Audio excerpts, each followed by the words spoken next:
Quote Retreat by Sandor. One quote, one reflection, one thought that could bring a moment of light and energy to your day. Join me as we take a look at today's quote.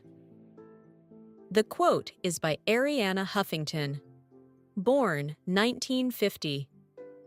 It reads, "I do not try to dance better than anyone else. I only try to dance better than myself." Let's take a moment together to explore the messages within this quote.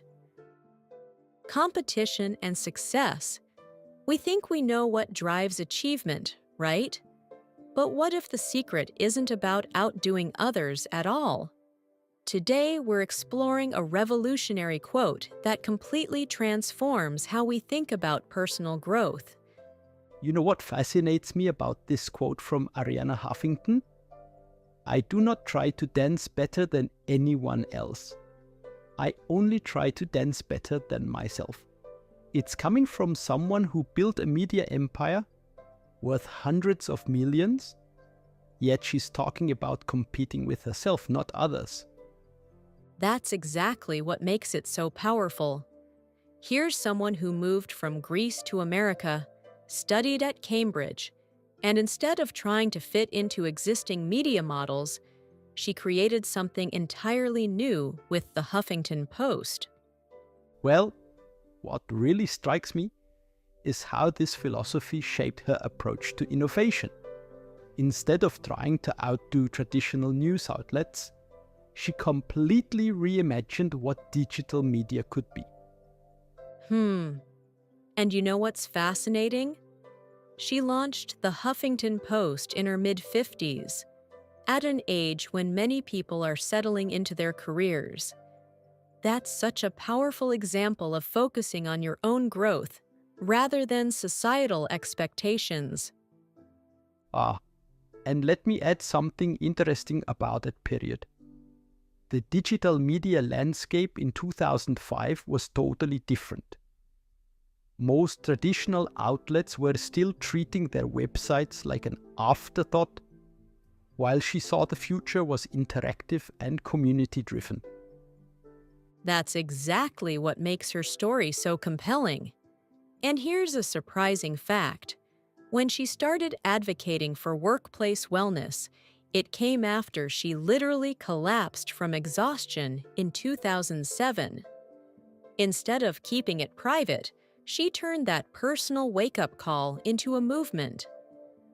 Speaking of which, how do you think this philosophy of self-competition played into her transition from media mogul to wellness advocate? Well, it's like she took her own advice about dancing better than herself and applied it to an entirely new arena. She didn't just write another self-help book. She dug deep into sleep science, collaborated with researchers, and created comprehensive corporate wellness programs. That's such an interesting evolution, especially considering she was already successful in media. Many people would have just stayed in their comfort zone. Right. And what's really powerful is how she's used her platform. Like, when she talks about sleep deprivation, she cites research showing it costs American companies about $411 billion in lost productivity annually. She's taking personal insights and connecting them to broader societal issues. You know what makes this approach so relevant today? In our social media age, where everyone's comparing themselves to carefully curated versions of others' lives, this message about self-competition feels more important than ever. And here's something that really stands out to me. Studies show that social media comparison leads to increased anxiety and depression. But Huffington's approach offers this powerful alternative. Measure yourself against your own progress, not others' highlight reels. Let me share something I find particularly striking about her journey. She's maintained this incredible ambition while completely redefining what success means. That's pretty revolutionary in our achievement-obsessed culture.